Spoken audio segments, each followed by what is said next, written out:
My son refused to take me to the hospital because he was busy walking the dog with his wife. So I made one decision that changed everything. I spent 41 years building bridges, office towers, and schools across Ohio. I thought those were the strongest things I'd ever build. I was wrong. The strongest thing I ever built was a family. Or at least, I believed I had. That illusion shattered on a cold Thursday evening when I called my only son because I couldn't breathe. He didn't ignore me. In fact, he almost came. Then his wife said something that changed his mind. Minutes later, I collapsed alone on my kitchen floor. 3 months after that, my son was standing outside my front door, begging for a second chance. By then, I'd already made one decision that neither of us could ever take back. My name is Henry Walker. I'm 68 years old. For most of my life, I was the kind of man people forgot 5 minutes after meeting. I wasn't flashy. I drove the same Ford pickup for 16 years. I mowed my own lawn. I fixed my own sink. And every Friday evening, I stopped at the same little flower shop before driving home. Not because I had done something wrong. Because my wife smiled every single time I walked through the front door carrying fresh flowers. Her name was Margaret. And for 39 years, she made an ordinary man feel like the luckiest husband in Ohio. Were we perfect? Not even close. We argued about money, about vacations, about whose turn it was to clean the garage. She hated how long I worked. I hated how she insisted on keeping every birthday card we'd ever received. She said they were memories. I said they were clutter. She always won. Looking back, I'm glad she did, because after she was gone, those little boxes became priceless. There was only one thing Margaret and I never argued about. Our son, Daniel, the center of our universe. The day he was born, I held him in my arms and silently made a promise. You'll never struggle the way I did. For the next 40 years, every major decision I made revolved around keeping that promise.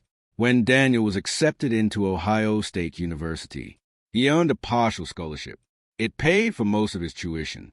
Margaret and I covered everything else. Books, rent, food, gas, anything the scholarship didn't cover. For nearly 4 years, I worked overtime almost every weekend. Margaret worried constantly. Henry, you're exhausting yourself.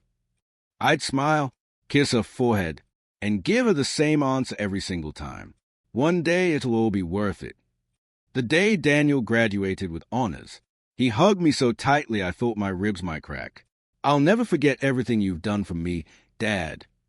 I believed him, completely. A few years later, Daniel came home carrying blueprints. I want to start my own architecture firm. The banks weren't impressed. Too young, too little experience, too much risk. I looked at those same blueprints and saw something different. I saw my son's dream. So I refinanced our house. Margaret sat quietly at the kitchen table staring at the paperwork. What if it doesn't work? I reached across the table and squeezed her hand. Even if it doesn't, he's still our son. She signed the papers, then whispered something I'll never forget. I just hope one day he remembers what this cost us. At the time, I never doubted he would. 5 years ago, cancer slowly stole the strongest person I'd ever known. Doctors gave Margaret 18 months. She fought for 26. Even during chemotherapy, she worried more about me than herself. The night before she passed away, she slipped her wedding ring into my hand. If I go first. She struggled to catch her breath. Promise me something. Anything. Don't spend the rest of your life alone. I nodded through tears. She smiled. And let Daniel take care of you. Those words followed me long after the funeral. Living alone inside the house we'd shared for nearly 4 decades didn't feel like living. It felt like surviving. Every room reminded me of her. Every morning, I still poured 2 cups of coffee before remembering there was only one person left to drink them. Some evenings, I catch myself speaking out loud, as if she'd only stepped into another room. The silence inside that house became louder every week, until one Sunday afternoon, Daniel and his wife, Jessica, came over for lunch. After dessert, Daniel cleared his throat. Dad, Jess and I have been talking. Jessica smiled warmly. The guest house behind our home has been sitting empty. Daniel leaned forward. Why don't you move in? You'll have your own place. And we'll always be close if you need anything. I looked from Daniel to Jessica. You'd really want that? Daniel smiled. Of course. Jessica reached across the table and gently squeezed my hand. It'll be nice having you close, Henry. She smiled again, then added one more sentence. As long as we all respect each other's space. At the time, it sounded thoughtful. Looking back, I realized she wasn't making conversation. She was quietly setting the rules. I just didn't know it yet. The guest house sat about 70 feet behind the main house, far enough to give everyone privacy, close enough that I could watch my grandchildren playing in the backyard every afternoon. For the first year, life felt almost perfect. Every Saturday morning, Ethan rode his bike straight to my porch. Grandpa, pancakes. Only if you promise not to burn one this time. He'd grin. No promises. Lily preferred helping me water Margaret's old flower garden. I'd tell her stories about her grandmother singing terribly off-key while she cooked dinner. Lily laughed every single time. Even Jessica laughed. Max, their golden retriever, quickly became my best friend. Every morning at exactly 7, he scratched gently at my back door, not because he wanted attention, because he knew bacon was cooking. I always pretended to complain. You only love me because I feed you. His tail hit the wall so hard it sounded like someone knocking. One morning Ethan laughed. I think Max loves Grandpa more than us. Daniel smiled. I don't blame him. Those really were good days. Real days. The kind of memories that make betrayal hurt even more. Little by little, things began changing. Not dramatically, almost invisibly. Sunday dinners became twice a month, then once a month. Jessica always had a reasonable explanation. The kids have soccer. We already made plans. We're trying to stay on a schedule. None of those excuses sounded cruel. Individually, they made perfect sense. Together, they slowly built a wall between us. One afternoon, I offered to mow their lawn. Jessica smiled politely. We actually hired a landscaping company. I laughed. You know I enjoy doing it. I know. You've always helped us. She hesitated before speaking again. I just don't want Ethan and Lily growing up thinking Grandpa is their third parent. I forced a smile. Of course. I understand. But the truth was, I didn't. That evening, I baked Margaret's famous apple pie, Jessica's favorite. I carried it across the yard just as they were sitting down for dinner. Before I reached the porch, I heard my name through the open kitchen window. Jessica sighed. Daniel, your dad is wonderful. He nodded. I know. She lowered her voice. I'm not asking you to push him away. I just think we need healthier boundaries. We deserve to build our own life. After several long seconds, Daniel quietly answered, Maybe you're right. I never knocked. I simply placed the pie beside the front door and walked home. Back inside the guest house, I heated a bowl of leftover soup. Out of habit, I turned on the television. The Weather Channel filled the room with voices. I wasn't watching it. I just didn't want the silence reminding me I was eating dinner alone. After I finished eating, I picked up Margaret's wedding ring from my nightstand. I slowly turned it between my fingers. It's amazing, I whispered, how loud silence becomes after you've loved someone for 39 years. A few moments later, I heard soft footsteps outside. Max had slipped through the side gate. He quietly walked onto my porch, then rested his head against my knee. He didn't bark. He didn't move. Somehow, the only one who noticed I was hurting wasn't even a person. For the first time since Margaret died, I realized something I never thought I'd have to admit. I wasn't living with my family anymore. I was simply living behind them. The guest house sat about 70 feet behind the main house, far enough to give everyone privacy, close enough that I could watch my grandchildren playing from my kitchen window.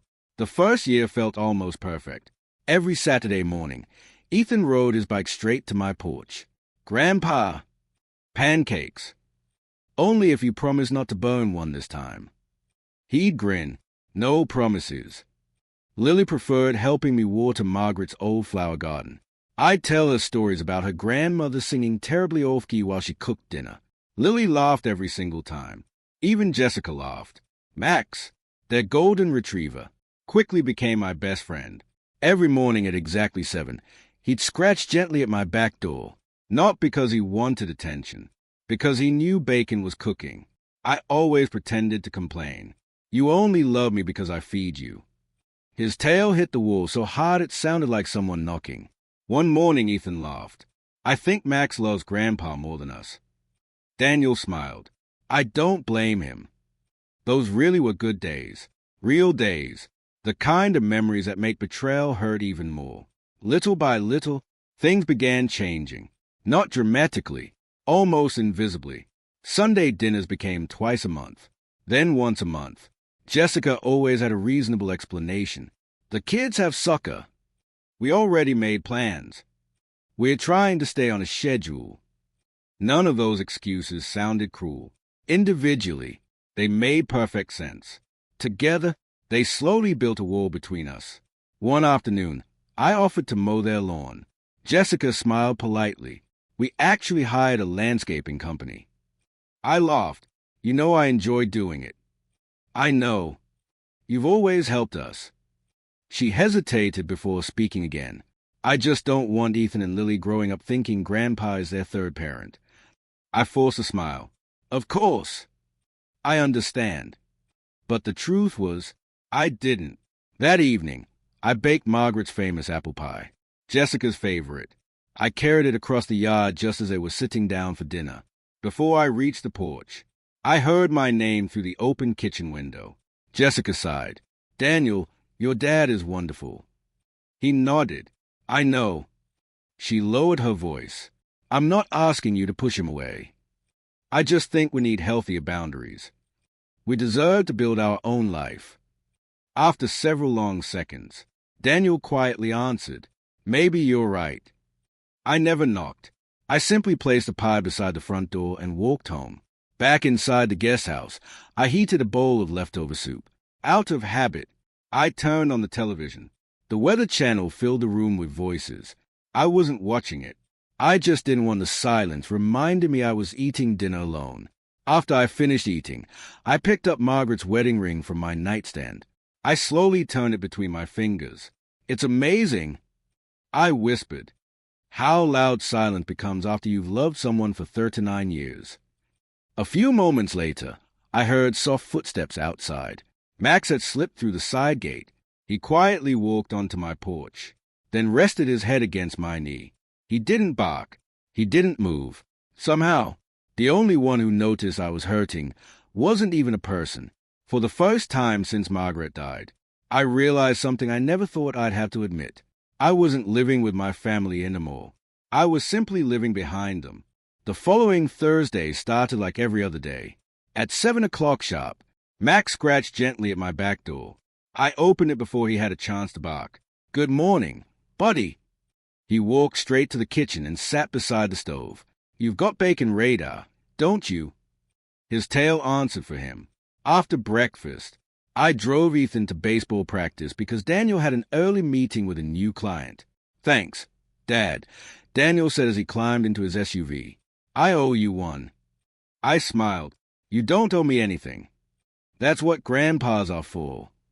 He smiled back. For just a second, everything felt like it used to. Around noon, Lily called me. Grandpa, I got an A on my science project. You did? I knew you would. I told Mom you were going to be proud. I've always been proud of you. She giggled before hanging up. That tiny phone call stayed with me the rest of the afternoon. Maybe, I thought, I was imagining things. Maybe Jessica was just stressed. Maybe families simply went through seasons. Maybe everything would be all right.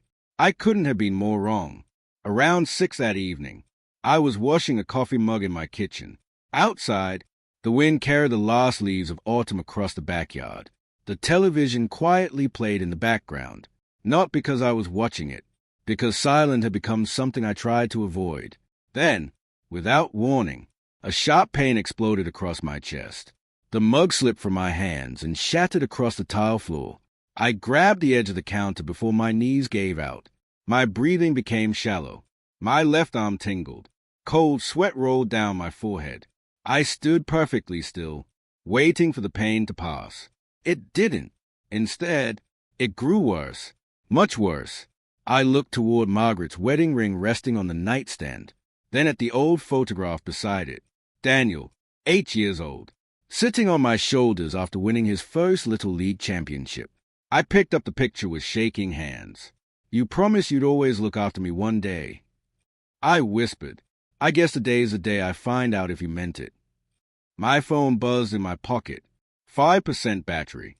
For a moment, I almost dialed 911. Then I stopped. The previous Thanksgiving, I'd gone to the emergency room with severe chest pain. After several hours of tests, the doctor smiled. "Mr. Walker, you're lucky. It wasn't your heart. Just a very bad case of acid reflux." I remembered how embarrassed I'd felt afterward. Maybe this was the same thing. Maybe I was panicking again. But Margaret's voice echoed inside my head. "If something ever feels wrong, don't wait." Without thinking any further, I pressed Daniel's name. The phone rang twice. Then he answered. "Dad!" His voice sounded distracted. I could hear footsteps, cars passing, Max's leash jingling. They were outside. "Daniel." My words barely came out. My chest. His tone changed immediately. "Dad." "What's happening?" Before I could answer, I heard Jessica. "What is it?" "I think Dad says his chest hurts." There was silence. Then Jessica spoke again. Quietly, almost calmly. "Remember Thanksgiving?" He thought that chest burn was something serious too. The ER doctor said it was acid reflux. Daniel hesitated. "Dad, are you sure it's your heart?" I slid slowly down against the kitchen cabinets. I don't know. I can't." My breathing became shorter, faster, more painful. Daniel sounded worried. "Jess, maybe we should go." For a brief second, hope returned.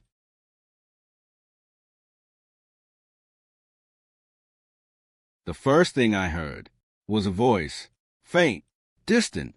"Henry, can you hear me?" I tried opening my eyes. Everything around me was blurred. Bright white lights floated above my head. For a moment, I thought I was still dreaming. Then I felt something covering my face. An oxygen mask. Another voice spoke calmly. "Mr. Walker, can you squeeze my hand?" I barely managed to move my fingers. "Good. Stay with us. We've got you." Those 4 words settled something inside me, because they came from complete strangers, not my own family. 20 minutes later, I was lying inside Riverside Methodist Hospital. Doctors moved quickly around my bed. Someone cut open my shirt. Someone else attached heart monitors to my chest. Machines beeped from every direction. Everything happened so fast that I couldn't keep up. I heard one doctor say, "Significant blockage." Another answered, "Prep the cath lab." Then everything disappeared again.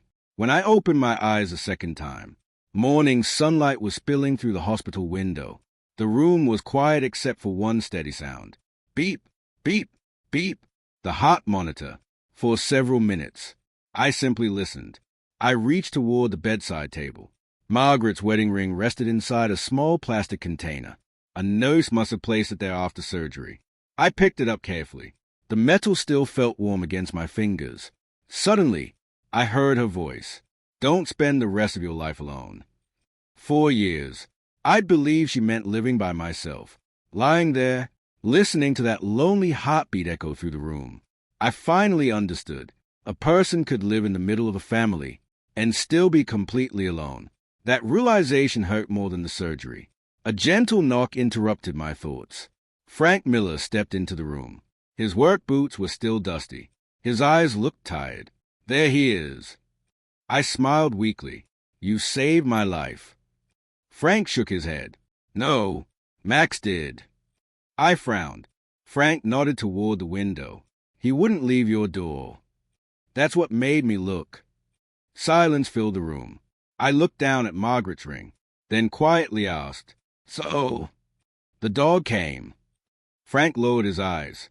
He understood exactly what I meant. My son didn't. Neither of us spoke again. Sometimes, silence says everything. The next morning, I woke up before sunrise. For the first time in years, I didn't reach for my phone. Instead, I reached for the notebook the nurse had brought me. It rested quietly on the tray beside my bed. Its pages were completely blank. So was the next chapter of my life. I uncapped the pen. For several minutes, I simply stared at the first page. Then I began writing. Not a letter, not a goodbye, a decision. The first line read, "Stop living for everyone else." I underlined it. Then I turned the page. Below it, I slowly wrote 4 questions. Keep living in the guest house? No. Keep pretending nothing changed? No. Keep sacrificing myself for people who no longer choose me? No. My pen stopped. One final sentence remained. I took a deep breath, then wrote, "It's time to build a life that doesn't depend on anyone else's love."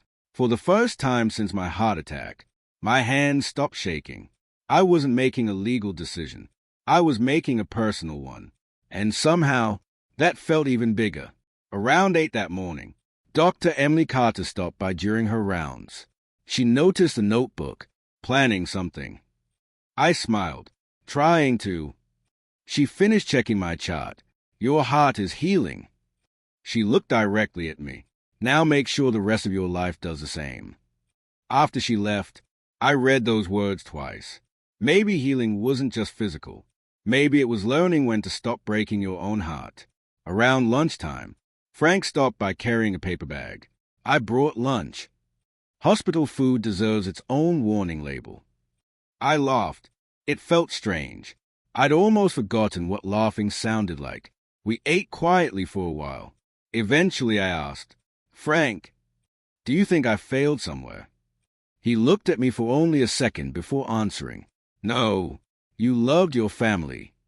Sometimes, people simply forget what that love costs. That was all he said. He didn't need to say anything else. Late that afternoon, there was another knock. Daniel walked in. Alone. His eyes looked swollen, like he hadn't slept. He placed a coffee on the table beside me. Black, 2 sugars. Exactly the way I'd always ordered it. Neither of us spoke. Nearly 2 full minutes passed. Finally, I broke the silence. "Why didn't you come?" Daniel closed his eyes. For several seconds, he couldn't answer. When he finally spoke, his voice barely rose above a whisper. "I wanted to." I waited. He swallowed. "When you called." I turned around. I actually started walking back. He rubbed both hands over his face, then just said, "If we rush over every time your dad gets scared, he'll never stop depending on us."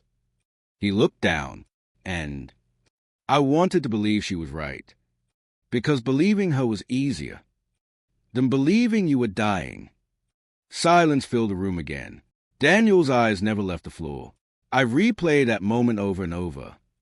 If I had ignored her, he couldn't finish. He didn't have to.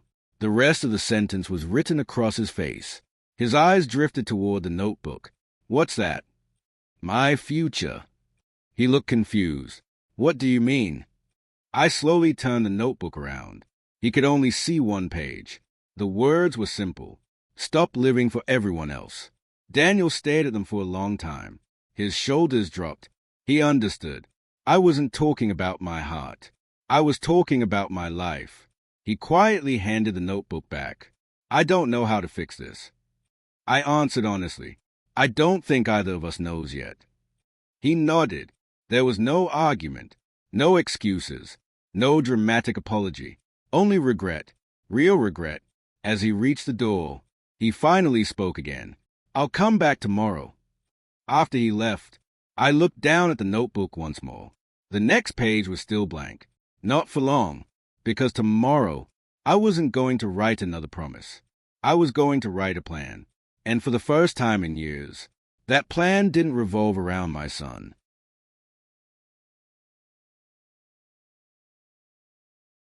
3 days later, the doctors finally removed the last of the monitors from my chest. Dr. Emily Carter smiled as she looked over my chart. I have good news. I raised an eyebrow. You're going home. For a moment, those words should have made me happy. Instead, they left me with one question. Where exactly was home now? The hospital arranged for me to begin cardiac rehabilitation the following Monday. 3 mornings a week. Light exercise, walking, breathing therapy, nutrition classes. The first day, a therapist named Mark handed me a treadmill safety harness. We're going to take it slow. I smiled. I've spent my whole life moving.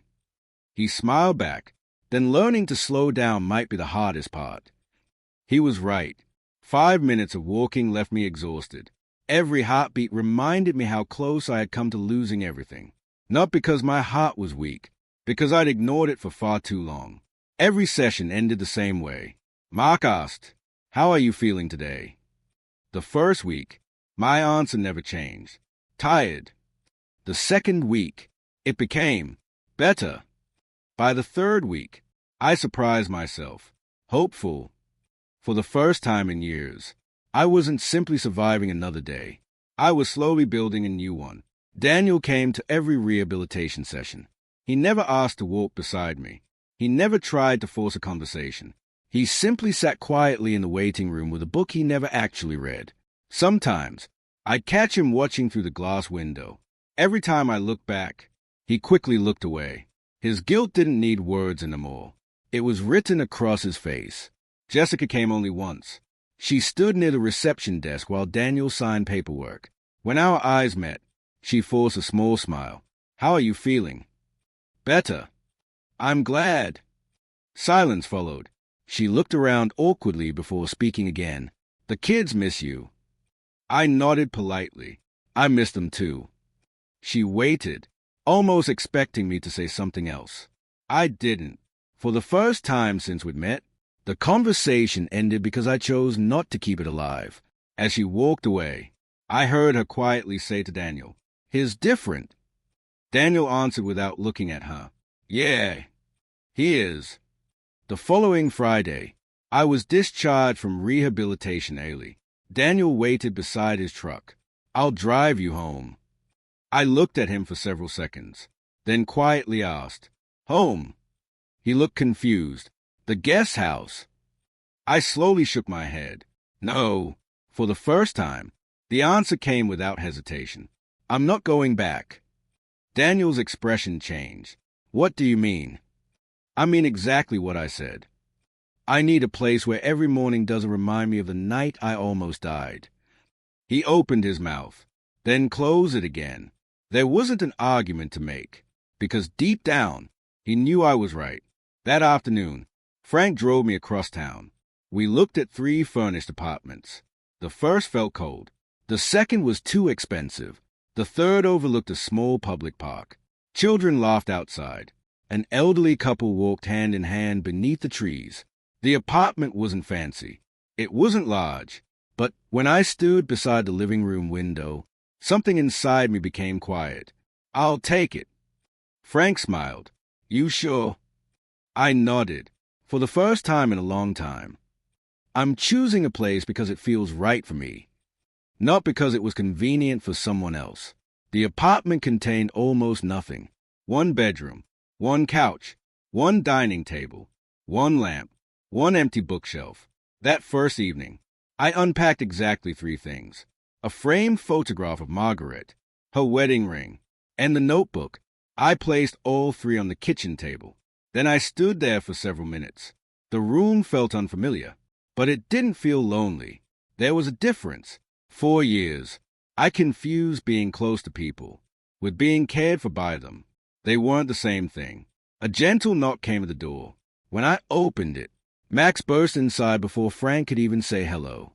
The golden retriever ran straight toward me, then rested his head against my chest as gently as if he knew I was still healing. I laughed. "So you found me?" Frank grinned. He refused to leave my truck. I figured he'd already made a decision. I scratched behind Max's ears. "You always did know where you belonged." For a strange moment, I realized something. The dog had never cared where I lived, only whether I was okay. Sometimes, loyalty really was that simple. Later that night, I sat alone beside the window. The notebook rested in front of me. I opened it to the page I'd written in the hospital. Stop living for everyone else. I turned to the next page. Slowly, I added another sentence. Build a life based on peace, not guilt. Then I looked toward Margaret's photograph. I kept my promise. My voice was barely above a whisper. I wasn't alone. I had a family. I smiled sadly, but somewhere along the way, I forgot I was supposed to be part of that family too. I picked up her wedding ring, held it tightly for a moment, then carefully placed it beside the notebook. Now, it's time to keep the promise I made to myself. Outside, the lights from the park flickered through the trees. Inside, for the first time since my heart attack, I wasn't thinking about what my son had taken from me. I was thinking about everything I still had left to build, and that realization changed the direction of my life long before any lawyer, or any will, ever would. A week passed. For the first time in years, my days belonged to me, not to work, not to family obligations, not to fixing someone else's problems. Just me. Every morning at 7, I walked through the small park across from my apartment. The same path, the same benches, the same old man feeding pigeons. My heart was getting stronger, little by little. So was I. One Tuesday morning, I opened my notebook. Under my last entry, I wrote something new. Today, stop reacting. Start planning. I stared at those words for a moment, then picked up my phone. Not to call a lawyer, not to change my will. I called my financial advisor, a man named Michael Sanders. We'd worked together for nearly 15 years. He answered on the second ring. Henry, it's been a while. It has. I'd like to review everything. A short silence followed. Then he replied, Everything. Everything. The following afternoon, I sat across from Michael inside his office. Retirement accounts, investments, insurance, savings, the house, the guest house. Every document I'd signed over the last 20 years sat neatly stacked across the table. Nearly 2 hours passed. Finally, Michael closed the last folder. He leaned back in his chair. You've done something most people never do. I looked at him. You plan for everyone else's future. He paused. But almost none of your planning protects your own. I quietly nodded. I know. He slid a yellow legal pad toward me. You don't have to make any decisions today. But you should start asking yourself one question. What kind of life do you actually want now? For the first time, that question didn't scare me. It excited me. On my way home, I stopped for coffee. A flyer taped to the cafe window caught my attention. Volunteers needed. After-school reading program. Retired adults welcome. Normally, I would have kept walking. Instead, I tore off one of the small phone number tabs, folded it carefully, and slipped it into my wallet. Maybe it was time to build something again. Just not buildings. That evening, my phone buzzed. It was Daniel. I let it ring. A minute later, another message appeared. Daniel, Dad, Ethan keeps asking why you don't live behind us anymore. I don't know what to tell him. I stared at the screen. Then another message arrived. This time, from Jessica. The first she'd sent since the hospital. Jessica, the kids think you left because of something they did. They're confused. You said you needed space. We're respecting that. I read a message twice, then slowly placed the phone on the table. Something about those words bothered me. I never said, I needed space. I needed safety. There was a difference, a very big difference. The next afternoon, there was another knock at my apartment door. When I opened it, Frank stood there holding Max's leash. I've got someone who refuses to stop looking for you. Before I could answer, Max ran inside. His tail wagged so hard he nearly knocked over a chair. I laughed. I miss you too, buddy. Frank smiled. I think he remembers who always shared the bacon. We both laughed. Then Frank looked at me. So, you settling in? I looked around my apartment. The walls were still mostly empty. There were only a few photographs. A couch, a dining table. Margaret's picture sat beside the window. For the first time, the apartment actually felt like home. I think I am. Frank nodded. Good. You deserve that. That evening, my phone buzzed again. This time, it wasn't Daniel. It was Ethan. Grandpa, Dad said you needed space. Did I make you sad? I felt my chest tighten. I immediately called him. He answered before the first ring finished. Grandpa. Hi, buddy. His voice sounded nervous. Are you mad at us? No, never. Then why did you leave? I looked out the window for several seconds before answering.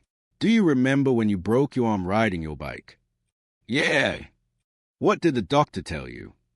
That it needed time to heal. Exactly. My heart needed healing too. And part of healing was living somewhere peaceful for a little while. Silence. Then Ethan quietly asked, So, you didn't leave because of me? A tear rolled down my cheek. No, I could never leave because of you. You and Lily are two of the best things that ever happened to me. I heard him sniffle. Can I still come over for pancakes? For the first time in weeks, I smiled without forcing it. Every Saturday. Just like always. Deal. Deal. After the call ended, I opened my notebook once again. Beneath everything I'd already written, I added one final sentence. Boundaries protect relationships. They don't destroy them. As I closed the notebook, I finally understood something. Walking away from that guest house was never about leaving my family. It was about refusing to lose myself trying to keep them together. And although Daniel didn't know it yet, the decisions I was making now were about to change every part of our future. The next Saturday morning, I woke up before my alarm. For the first time in weeks, I wasn't thinking about my medication or my heart. I was thinking about pancakes. 8 o'clock, exactly like always. I mixed the batter, cooked the bacon, set 3 plates on the table. Part of me knew no one was coming. Old habits don't disappear overnight. Just as I poured the coffee, someone knocked. 3 slow knocks. I opened the door. Daniel stood there, alone. He looked at the breakfast table behind me. You still make pancakes on Saturdays. I smiled politely. Some traditions deserve to survive. For a moment, neither of us moved. Then I stepped aside. You can come in. Daniel walked through the apartment slowly. He looked at the photographs, the bookshelf, Margaret's picture beside the window. Then his eyes stopped on the notebook. You've written a lot. I have. He nodded.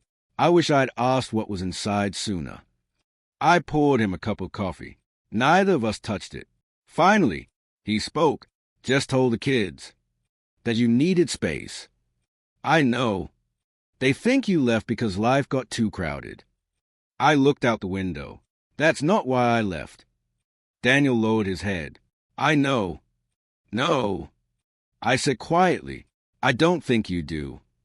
I walked over to the notebook, opened it, turned it toward him. He read one sentence. Boundaries protect relationships. They don't destroy them. I didn't leave because I wanted space. I looked him straight in the eyes. I left because I stopped feeling safe. Daniel's face changed. I would have never hurt you. You didn't have to. You simply stopped protecting me. Silence. Heavy. Uncomfortable. Necessary. After almost a minute, Daniel finally whispered, I keep asking myself where everything went wrong. I sat down across from him. It didn't happen in one day. It happened one small choice at a time. You stopped inviting me to dinner. You stopped asking how I was. You let other people decide what kind of place I had in your life. And then, when I needed you most, you believed convenience before you believed your father. Daniel covered his face with both hands. I know. His shoulders began to shake. I've never hated myself the way I do now. I waited until he looked up again. Then I asked a question I've been carrying for weeks. If Frank hadn't found me, What would you be doing today? Daniel froze. His lips trembled. After several seconds, he answered, I'd be planning your funeral. The apartment became completely silent. Neither of us could look at each other, because we both knew he was telling the truth. A few minutes later, there was another knock. Daniel frowned. Were you expecting someone? No. I opened the door. Standing there, holding a small paper bag, were Ethan and Lily. Behind them, Jessica stood quietly beside the car. She didn't come to the door. She simply watched. The moment Ethan saw me, he ran forward. Grandpa! He wrapped both arms around my waist. Lily hugged me just as tightly. We missed you. I closed my eyes. So did I. Ethan looked around the apartment. So this is your new home. I smiled. It is. He grinned. It's smaller. It is. But it already smells like pancakes. We both laughed. For the first time in weeks, the apartment sounded like home. While the kids ate breakfast, Daniel quietly stepped outside. Jessica was waiting beside the car. He looked at her, then calmly said, he didn't leave because he needed space. He left because he didn't feel safe with us anymore. Jessica stared at him. For the first time, she had no answer, no explanation, no excuse. She simply looked toward the apartment window, where children were laughing with a man she'd slowly pushed away. And for the first time, she realized exactly what her choices had cost. When the children finally left, Ethan turned around at the door. Next Saturday, too. I smiled. Every Saturday. He gave me a thumbs up. I'll bring the syrup. After they drove away, I looked down at my notebook, then wrote one more sentence. Today wasn't the end of my family. It was the first day we started telling each other the truth. As I closed the notebook, my phone buzzed. It wasn't Daniel. It wasn't Jessica. It was Michael, my financial advisor. Henry, I finished reviewing everything. There are a few important decisions we need to discuss. I looked at the message for several seconds, then quietly smiled, because tomorrow I wasn't meeting him to protect my money. I was meeting him to protect my future. Monday morning, for 41 years.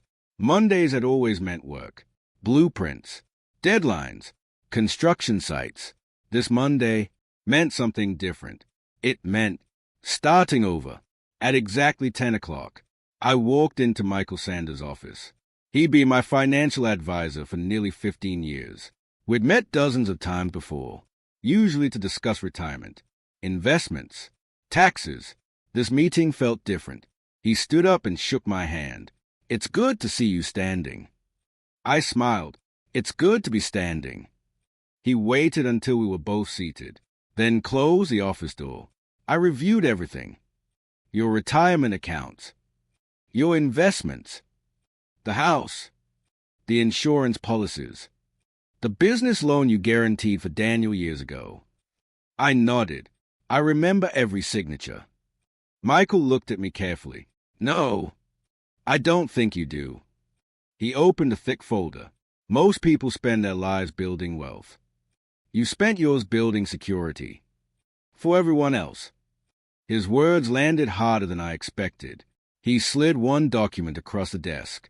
Do you know who the primary beneficiary is on almost everything? I didn't even have to look. Daniel. Michael nodded. Every account. Every investment. Every insurance policy. You updated everything after Margaret passed away. I slowly leaned back in my chair. At the time, it had felt like the obvious thing to do. I trusted my son completely, not because of money, because he was family. Michael folded his hands. I'm not telling you to change anything. This isn't about punishment. It's about asking whether these documents still reflect the life you want. The room became quiet. I looked out the window. Cars passed below. People hurried through another ordinary Monday. My life had stopped feeling ordinary weeks ago. I don't want to make decisions because I'm hurt. Michael smiled. Good. Then don't. Make them because you've changed. That sentence stayed with me. There was a difference. A very important difference. For the next hour, We reviewed everything, not to erase my family, to understand my future, emergency contacts, medical directives, retirement income, long-term care, charitable giving. Every decision came back to one simple question. What kind of life do you want now? Not, what does everyone else expect from you? When the meeting ended, Michael handed me a blank yellow folder. Take this home. Don't sign anything today. Write down the life you want first. The paperwork comes later. I smiled. I think that's the best financial advice you've ever given me. Instead of driving straight home, I stopped at the community center. The flyer I'd taken from the coffee shop was still folded inside my wallet. A cheerful woman behind the front desk greeted me. Can I help you? I think so. I unfolded the flyer. I saw you're looking for volunteers. She smiled. We always are. What did you do before retirement? I built schools. Her smile grew wider. Perfect. We're opening an after-school homework program next month. We could use someone who knows how to explain things patiently. I laughed softly. I spent 40 years explaining math to construction crews. She handed me an application. Then I think you'll fit right in. For the first time in a long time, someone wasn't asking me what I could give to my family. They were asking what I could still give to the world. That felt different. It felt hopeful. Across town, Daniel sat alone at the kitchen table. Jessica placed 2 cups of coffee on the counter. Neither of them touched theirs. Finally, she broke the silence. I've been thinking. Daniel didn't answer. She looked toward the backyard. The guest house stood empty, its curtains still closed. I kept telling myself, I only wanted our own space. She swallowed. I never asked myself what that space was costing your dad.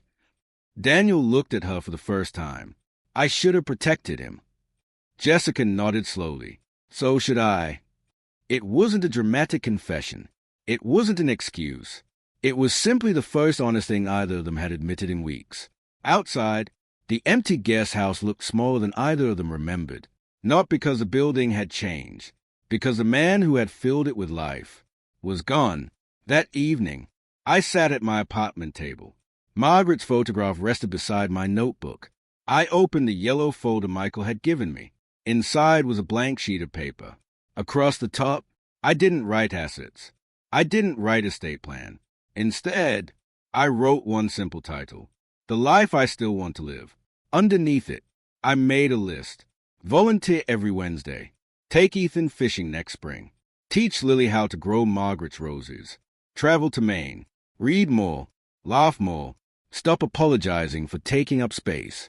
I stared at the final sentence, then smiled, because for the first time since the heart attack, I wasn't planning for my death. I was planning for my life. Just as I closed the notebook, my phone buzzed. It was Daniel. Only 4 words appeared on the screen. Can we start over? I looked at the message for a long time. Then I locked the phone without replying. Not because the answer was no, but because, for the first time in my life, I had learned that forgiveness and trust were not the same thing. And before I gave my son another chance, there was one more decision I needed to make. The following Tuesday, I walked back into Michael Sanders' office. This time, the yellow folder wasn't empty. Inside it were handwritten notes, questions, plans, and one sentence I'd read at least 100 times. The life I still want to live. Michael smiled as I sat down. You look different. I feel different. He nodded. I was hoping you'd say that. He opened the folder. So, have you decided what kind of future you want? I took a slow breath. I have. But before we touch a single document, I need you to understand something. This isn't about punishing my son. Michael leaned back. I'm listening. For 40 years, I made every financial decision by asking one question. How does this help my family? I looked down at Margaret's wedding ring. This is the first time I've asked. How does this protect my life? Michael smiled quietly. That's a very different question. It is. For nearly 2 hours, we reviewed every document, one by one. No anger, No rush decisions. Only purpose. Finally, Michael placed one final form in front of me. Medical power of attorney. He looked at me. If you're ever unable to make medical decisions again, who do you want making them? The room became completely silent. Only weeks earlier, the answer would have been automatic. Daniel. Today, I hesitated. Not because I wanted revenge. Because I remembered lying on my kitchen floor, waiting. I remembered a phone call, an Uber, a dog barking, a neighbor running through my front door. I looked back at Michael. I'd like to appoint someone else. He nodded. Who? I answered without hesitation. Frank Miller. Michael didn't seem surprised. You trust him?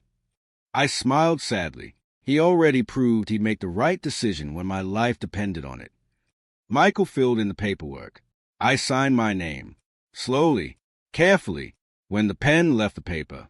Nothing about the room looked different, but everything about my future had changed. For the first time, the person legally responsible for protecting my life was the person who had actually protected it, not the person who was supposed to. Michael closed the folder. There's one more thing. Your estate plan. I nodded. I'm not ready to change it today. He smiled. I wasn't expecting you to. I looked at him. But I do want to create something. What? I want to set up education funds for Ethan and Lily. Michael raised an eyebrow, separate from everything else. Yes. I never want my grandchildren's future to depend on adult mistakes. For the first time that morning, Michael laughed. I've been doing this for 30 years. I don't think I've ever heard someone explain it that way. It makes perfect sense. That afternoon, instead of going home, I drove to the community center. The volunteer coordinator recognized me immediately. Mr. Walker. I was hoping you'd come back. She handed me a visitor badge. Ready for your first day. I looked through the classroom window. 8 children sat around a long table. One little boy stared at a math worksheet like it had personally offended him. I smiled. I've seen that look before. For the next 2 hours, I helped children build bridges out of wooden sticks. The same principles I'd used for decades. Only now, no deadlines, no clients, no pressure, just patience. As one little girl proudly held up a finished bridge, she looked at me and grinned. I did it. I smiled back. No, you figured it out. There's a difference. As I said the words, I realized I was talking to myself too. Across town, Jessica stood alone inside the empty guest house. The bed was neatly made. Margaret's old flower pot still sat near the window. A faded coffee mug remained inside the kitchen cabinet. She slowly picked it up. For the first time, she imagined what those nights must have felt like. Eating dinner alone, watching television just to fill the silence, waiting for footsteps that never came. She quietly placed the mug back. When Daniel walked through the door, she didn't look at him. I owe your father an apology. Daniel nodded. Yes, you do. But this time, he looked toward the empty porch. Don't apologize because you feel guilty. Apologize when you finally understand why he left. Jessica slowly wiped away a tear. I think I'm finally starting to. That evening, I returned to my apartment. Max was waiting outside my door. Frank laughed. I think he likes your new address. I scratched behind Max's ears. So do I. Inside, I placed the signed documents back into the yellow folder. Then I wrote one final sentence in my notebook. Today, I stopped hoping someone would protect my future. I finally started protecting it myself. I closed the notebook, set Margaret's ring beside it, and looked out the window. The decision I'd made that morning didn't take anything away from my son. It simply gave me back something I'd lost years ago. The right to choose my own life. And although Daniel didn't know it yet, that single signature was about to change everything. The following Monday, I returned to Michael's office. He placed 2 folders on the conference table. The first contained the education trust for Ethan and Lily. The second contained the updated medical power of attorney. Michael handed me a pen. No pressure. We can wait. I smiled. I've spent enough of my life waiting. Carefully, I signed the Education Trust. Then, I signed the medical directive appointing Frank Miller as a person authorized to make medical decisions if I ever couldn't. Michael quietly collected the papers. Congratulations. I looked at him. For what? He smiled.